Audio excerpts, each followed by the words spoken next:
Hello everyone. चलिए बहुत बढ़िया स्टार्ट करते हैं अपने आज के क्लास को। और एक्चुअली आज हम कोई टॉपिक डिस्कस नहीं करने वाले हैं, एक इम्पॉर्टेंट से मुद्दे पे बात करने वाले हैं जो कि अक्सर जो स्टूडेंट्स कॉम्पिटिटिव एग्जामिनेशन की प्रिपेयर करते हैं उनके मन में ये हमेशा रहता है कि आज देखेंगे तो 3 बुक जो है वो काफ़ी ट्रेंड में है। और अक्सर बच्चे जो है वो जो नेट की तैयारी करते हैं, जो एएफओ की तैयारी करते हैं, इफ़को वगैरह की तैयारी करते हैं, वो ये 3 बुक को तो पढ़ते ही पढ़ते हैं। तो आज मैं आपको बताऊंगा कि ये बुक जो है वो इम्पोर्टेंट क्यों है, कौन सा बुक इंपॉर्टेंट है, कैसे पढ़नी चाहिए, कौन सा बुक को पहले पढ़नी चाहिए। जो आपके बहुत सारे क्वेश्चंस हैं जो हमारे कमेंट सेक्शन में रहते हैं, तो मैंने सोचा कि एक डिटेल में जो है वो वीडियो ही बना दूँ इसके ऊपर। तो आप लोग ध्यान से देखना, आज आपको समझ आएगा कि हमें 3 बुक को पढ़नी है तो किस तरीके से पढ़नी है, ताकि ज़्यादा से ज़्यादा हमें बेनिफिट मिल सके एग्जाम के अंदर, ज़्यादा से ज़्यादा क्वेश्चन को हम कवर कर सके। आज देखेंगे तो बहुत सारे टेलीग्राम पे आपको चैनल मिल जाएंगे, जो कोई अशोक सिंह मालवा सर का एमसीक्यू करवाया जा रहा है, कोई नेम रासुंडा करवाया जा रहा है। तो आज मैं आपको बताऊंगा कि सही तरीका क्या है इस बुक को पढ़ने का। ठीक है, तो सारे लास्ट तक बने रहना, आपके जो भी डाउट होंगे सारे क्लियर हो जाएंगे। ठीक है, चलिए स्टार्ट करें।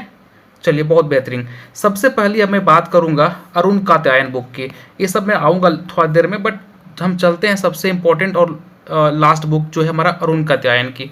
तो इनकी अगर मैं बात करूं, ये बुक की बात करूं, तो इनकी खास बात ये है सर कि ये 2 वॉल्यूम में आती है, वॉल्यूम 1 और वॉल्यूम 2।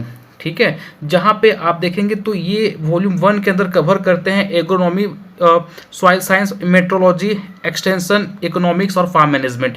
दैट मीन्स कि अगर मैं बात करूं तो ये बुक जो है ना, अगर आप बिगनर हो, ध्यान सुनो मैं क्या बोल रहा हूँ, अगर आप बिगनर हो, अभी जस्ट आपने प्रिपरेशन स्टार्ट करी है, अभी आप कॉलेजेस में हो और आप सोच रहे हो कि फर्दर हमें जो कॉम्पिटिटिव एग्जामिनेशन है उनमें बैठना है, और आपका बेस्ट अभी बेस जो है वो हिला हुआ है, आपका बेस जो है वो स्ट्रॉन्ग नहीं है, देन आप इस केस में ये बुक को फॉलो कर सकते हो। ये बेस बनाने के लिए बहुत ही अच्छी पुस्तक है। तो सबसे पहली बात, अगर आपको लगता है कि हमारा बेस वीक है तो इस बुक के साथ आप डेफिनेटली जाइए। ये बुक आपको बहुत हद तक इम्प्रूवमेंट लाने में हेल्प करेगा, जो आपके बेसिक कंसेप्ट्स होते हैं। ठीक है, और इनकी बेनिफिट ये मिल जाएगी कि आफ्टर अगर आप कॉलेजेस में अगर होंगे तो जब यहाँ से बाहर निकलोगे ना, तो जो आपके इंटरव्यू वगैरह बैठोगे तो वहाँ पे इनका काफ़ी ज़्यादा रोल रहता है ना। ये बुक से बहुत ही अच्छा आपको हेल्प मिलेगी, मदद मिलेगी।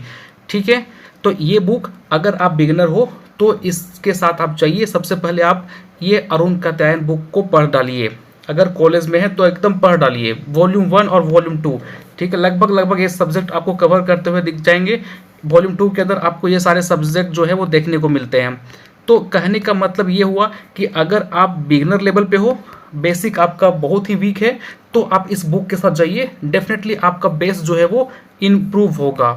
ठीक है, देखिए मैंने यहाँ बताया हुआ है कि क्या इसका खास बात ये है कि यहाँ पे आपको इजी एक्सप्लेनेशन मिल जाएंगे, प्रैक्टिकल नॉलेज आपको एग्जाम्पल के साथ देखने को मिलेंगे, स्टूडेंट फ्रेंडली अप्रोच है, मतलब काफ़ी अच्छे तरीके से डिज़ाइन करके दिया हुआ है, आप कंसेप्ट को आसानी से समझ सकते हैं। ठीक है, और खास बात यह है कि देखो इनकी वीकनेस भी है कि इसमें आपको सारा का सारा जो कंटेंट है ना वो स्ट्रक्चर्ड वे में नहीं मिलेगा। तो कहें आप यहाँ पे, मैं इसलिए बोल रहा हूँ कि ये बुक का सिर्फ एक ही यूटिलाइजेशन आप कर सकते हो कि भैया हमें अपनी बेस को स्ट्रॉन्ग करनी है। अगर हमें बेस को स्ट्रॉन्ग करनी है देन आप इस बुक के साथ डेफिनेटली जाइए। ठीक है, यहाँ पे देख पा रहे होंगे बिगनर्स के लिए है और कंसेप्चुअल लर्नर के लिए, जो चाहते हैं कि हमें कंसेप्ट के साथ चलना है चीज़ों को, क्योंकि यहाँ पे आपको फैक्ट्स कम मिलेंगे। इस बुक के अंदर आपको फैक्ट्स कम मिलेंगे, थ्योरी ज़्यादा मिलेगा आपको। ठीक है, इसलिए बोल रहा हूँ ना कि यहाँ पे आप बिगिनर के लिए बहुत ही बेहतरीन बुक है ये अरुण कात्यायन। तो समझ में आ गया कि हमें क्या करनी है। अगर आप बिगिनर लेवल पे हो, अभी जस्ट आपने प्रिपरेशन स्टार्ट करी है, बेस आपका वीक है, तो आप इस बुक के साथ डेफिनेटली जाइए। Is it clear everyone? किसी को कोई डाउट? चलिए आगे बढ़ते हैं दूसरे बुक के अंदर। अब मैं मानता हूं कि आपने अरुण कात्यायन पढ़ लिया, अब आप आ जाइए आपके दूसरे बुक की तरफ। अब आपको क्या करना है, अरुण कात्यायन पढ़ने के बाद this is the book, name Rasunda. अब इसे आपको फॉलो करनी है।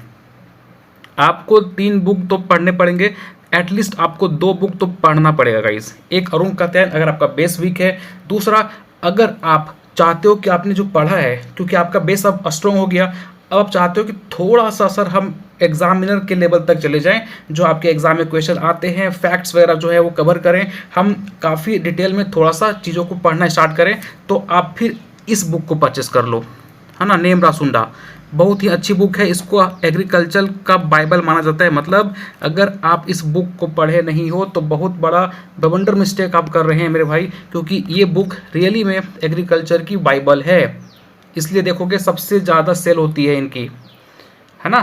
तो आप सबसे पहले अरुण कात्यायन कवर करो, देन आप इस बुक के पास जाओ, है ना। यहाँ ये आपको हेल्प करेगा फैक्ट्स वगैरह को याद करने के लिए, एग्जाम के अप्रोच में आपको ढाल देगा, आपके एग्जाम में जो क्वेश्चन आते हैं उस तरीके से आपका माइंडसेट डेवलप कर देगा। तो काफ़ी अच्छी बुक है, आपका बेस स्ट्रॉन्ग होने के बाद इसको पढ़ो, ठीक है, तभी आपको ईजी तरीके से समझ में आएगा। डायरेक्ट आप इस बुक के पास चले जाओगे, बेस आपका बिल्कुल वीक है तो आप कन्फ्यूज कर जाओगे, क्योंकि यहाँ पे ज़्यादा फैक्चुअल डेटा आपको मिलेंगे, ठीक है।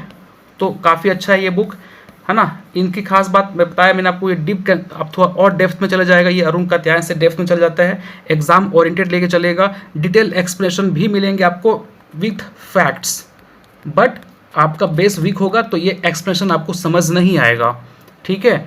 आप देखेंगे थोड़ी वीकनेस है कि भाई लेंदी है ना, तो कोई बात नहीं, आप उसकी आप वीकनेस के ऊपर जाइए ही मत, आप मैं जो बोल रहा हूँ उनके पास फॉलो करो आप, ठीक है। अगर आप सीरियस हो तो इस बुक के साथ डेफिनेटली जाइए, जैसे कि मैंने बताया कि ये बाइबल है हमारे एग्रीकल्चर का, ठीक है। तो नेम रासुंडा कब पढ़नी है आपको, अगर आपका बेस ठीक है। जैसे देखो, अगर आपको लग रहा है कि सर मैंने पहले क्लास कर रखी है, मेरा बेस जो है वो कॉलेज टाइम पे काफ़ी अच्छा था, हमें समझ में आता है कि इरिगेशन क्या होता है ना, उनके टाइप्स क्या होते हैं, मतलब हमें जो बेसिक जो हमारे टर्म्स होते हैं वो मुझे क्लियर हैं, देन आप इस बुक के साथ जा सकते हो, आप अरुण कात्यायन को स्किप कर सकते हैं, ठीक है। लेकिन अगर आपका बेस ही नहीं है तो आप अरुण कात्यायन पढ़ने के बाद ही आप नेम रासुंडा पे जाएंगे, ठीक है।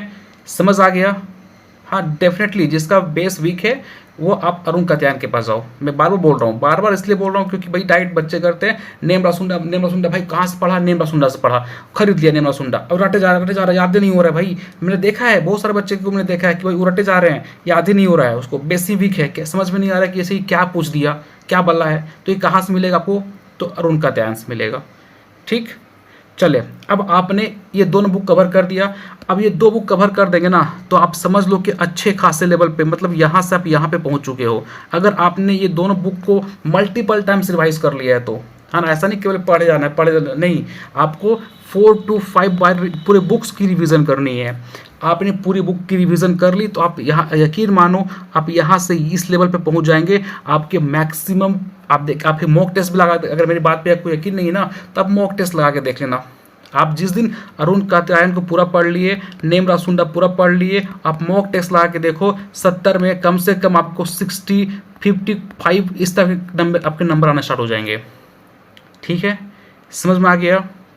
कोई अदर देखो, आपके एग्ज़ाम के अंदर बेसिक पूछे जाते हैं, है ना। आपके जो एग्ज़ाम होते हैं वो BSc लेवल पे होते हैं, ना कि MSc लेवल पे होते हैं। अगर MSc लेवल पे होता तो हमें और डेप्थ में नॉलेज रिक्वायर्ड होती, लेकिन ये बोलता है जैसे आप AFO वगैरह एग्जाम देते हो, नाबार्ड देते हो, IFCO देते हो, ये किस लेवल पे होते हैं, बेसिक BSc लेवल पे होते हैं। तो ये एग्ज़ाम ये बोलते हैं भाई कि आपको बेसिक नॉलेज पता होनी चाहिए, हम डेप्थ में नहीं बोल रहे हैं, आपको बेसिक नॉलेज पता होनी चाहिए एटलीस्ट। तो ये इसलिए बोल रहा हूँ कि आप जिस दिन ये बुक कवर कर लेंगे आप यहाँ से यहाँ पे चले जाएंगे। अब क्योंकि रिसेंट में देखेंगे तो एक बुक बहुत ट्रेंड में चल रहा है, ये बुक है आपका that is Ashok Singh Malwa sir का। अब आपने दोनों बुक पढ़ लिया, अब आप चाह रहे हो कि सर हमें थोड़ा सा और तैयारी को शार्पनेस देनी है और थोड़ा अच्छे तरीके से जो है वो स्ट्रक्चर में हमें रिवीजन करनी है, हमें शॉर्ट में रिवाइज करनी है, आसानी से रिवाइज करनी है। तो अब ये बुक कवर करने के बाद आप आ जाएंगे लास्ट बुक की तरफ, जो है आपका ये अशोक सिंह मालवा सर का बुक। ये जो बुक देख पा रहे हो इनके भी 2 वॉल्यूम आते हैं, वॉल्यूम 1 वॉल्यूम 2। ये बुक आपको हेल्प करेगा स्ट्रक्चर वे में रिवीजन करने के लिए। This is the most important book जो कि अभी बहुत ज़्यादा ट्रेंड में चल रहा है। अक्सर बच्चे जो है वो इनको परचेस करके पढ़ रहे हैं, है ना। बट आपको ये तब पढ़नी है जब आपने 2 वॉल्यूम, जो आपके नेम रासुंडा हो गया और आप अरुण कात्यायन, दोनों बुक को कवर कर रखा है ना। तो क्योंकि इनमें आप देखेंगे तो काफ़ी अच्छे हैं, डिटेल में भी मिलेगा आपको, स्ट्रक्चर में भी मिलेगा, लेकिन कंसेप्ट ही अगर क्लियर नहीं होगा तो फिर आप यहाँ भी फंसोगे। तो इसलिए ये बुक आपको, जब आप 2 बुक पढ़ लिए ना तो अब इस बुक पे आना, देखना आप कितना इंप्रूवमेंट मिलेगा। और जब तीनों बुक कवर कर लेंगे फिर आप कोई सा भी एग्ज़ाम दे दो, सारे एग्ज़ाम निकलेंगे, डेफिनेटली सारे एग्ज़ाम निकलेंगे। ये 3 बुक के अलावा आपको नहीं बोलना है भाई, नहीं कोई और बुक पढ़िए, अब 3 बुक पढ़िए और आप करंट अफेयर कवर कर लीजिए। आपका कोई सा भी एग्जाम में एग्रीकल्चर पूछा जाता है 100% आपके सारे अच्छे क्वेश्चन, अच्छे मार्क्स आ जाएंगे। आप इतना नंबर लेके आ जाओगे कि मेरिट लिस्ट में आपका नाम आ जाएगा। ठीक है, समझ में आ गया? क्योंकि ये 3 बुक आपको एक कंसेप्ट पे भी काम करेंगे, फैक्ट्स में भी काम करेंगे, एग्जाम ओरिएंटेड भी रखेंगे और आपको स्ट्रक्चर में रिवीजन करने में भी हेल्प करेंगे। तो इसलिए बोल रहा हूँ कि this is the most important कि आपको पढ़नी कैसे है ना। अगर आप बहुत लगता है कि हम सर प्रो लेवल पे हैं, मेरे मॉक टेस्ट में अगर 50 मार्क्स का मॉक टेस्ट दे रहे हैं, हमारे 35-40 के अप्रॉक्स आ रहे हैं, देन आप डायरेक्ट इस बुक के साथ स्टार्ट कर सकते हो। डायरेक्ट आप ये अशोक सिंह मालवा सर का बुक ले लो, लेकिन आप इन बिटवीन आप नेम रासुंडा को मल्टीपल टाइम्स रिविजन करते रहो। आप इतना मार्क्स लेके आ रहे हो, दैट मीन्स कि आपने नेम रासुंडा को पढ़ रखा है। ठीक है, समझ आ गया है ना। मेरा बोलने का मतलब है कि फिर से रिकैप कर दे रहा हूँ कि भाई मेरा ये बोलने का मतलब है कि अगर आप बिगनर हो, अभी आपने तैयारी स्टार्ट करी है, तो आप जाइए अरुण कात्यायन के साथ, पहले वो दोनों वॉल्यूम को कवर कीजिए, देन आप थोड़ा सा फिर जब कवर कर लेंगे देन आप नेम रासुंडा पे आइए। अगर आप थोड़ा ठीक ठाक लेवल पे हो तो आप अरुण कात्यायन को स्किप कर सकते हो, आप नेम रासुंडा पे डायरेक्ट मूव कर जाइए। फिर आप जब नेम रासुंडा को 4 to 5 टाइम्स अगर रिवीजन कर लिए हो तो फिर आप अशोक सिंह मालवा सर के बुक पे आइए और यहाँ से आपको और भी शार्पनेस मिलेगी अपने प्रिपरेशन में।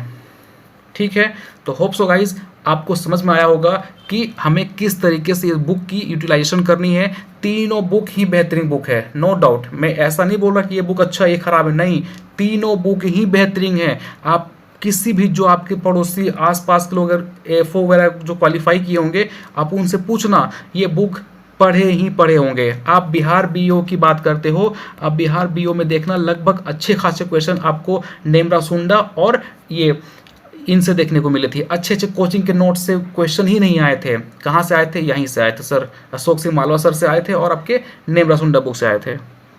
ठीक है, तो इसलिए बोल रहा हूँ कि ये 3 बुक जिस दिन आपने अच्छे तरीके से कवर कर लिया, 4 to 5 टाइम्स मल्टीपल रिवीजन कर लिए हैं, देन आप फिर मॉक टेस्ट लगाइए। आप फिर देखते हैं कि कौन सा क्वेश्चन आपका छूटता है एग्जाम के अंदर। करंट अफेयर के लिए आप भाई अपडेट रहना ही पड़ेगा। करंट अफेयर तो जस्ट जैसे चल रहा है वैसे आपको चलना ही पड़ेगा। ठीक है, तो होप सो गाइस समझ में आ गया होगा कि हमें पढ़नी कैसे है, क्या हमारा अप्रोच होगा, तभी जाके एग्जाम के अंदर हम सक्सेस करेंगे। तो आप आपके मन में कोई डाउट होगा तो डेफिनेटली हमारे कमेंट सेक्शन में पूछिएगा, मैं रिप्लाई कर दूंगा। बट हमें नहीं लगता कि अब कोई डाउट आपके मन में रह रहा होगा। मैंने बिगिनर के लिए बता दिया, मैं एक अच्छे लेवल पे जो है उनके लिए भी बता दिया क्या करनी है। ठीक है, चलिए, थैंक यू सो मच।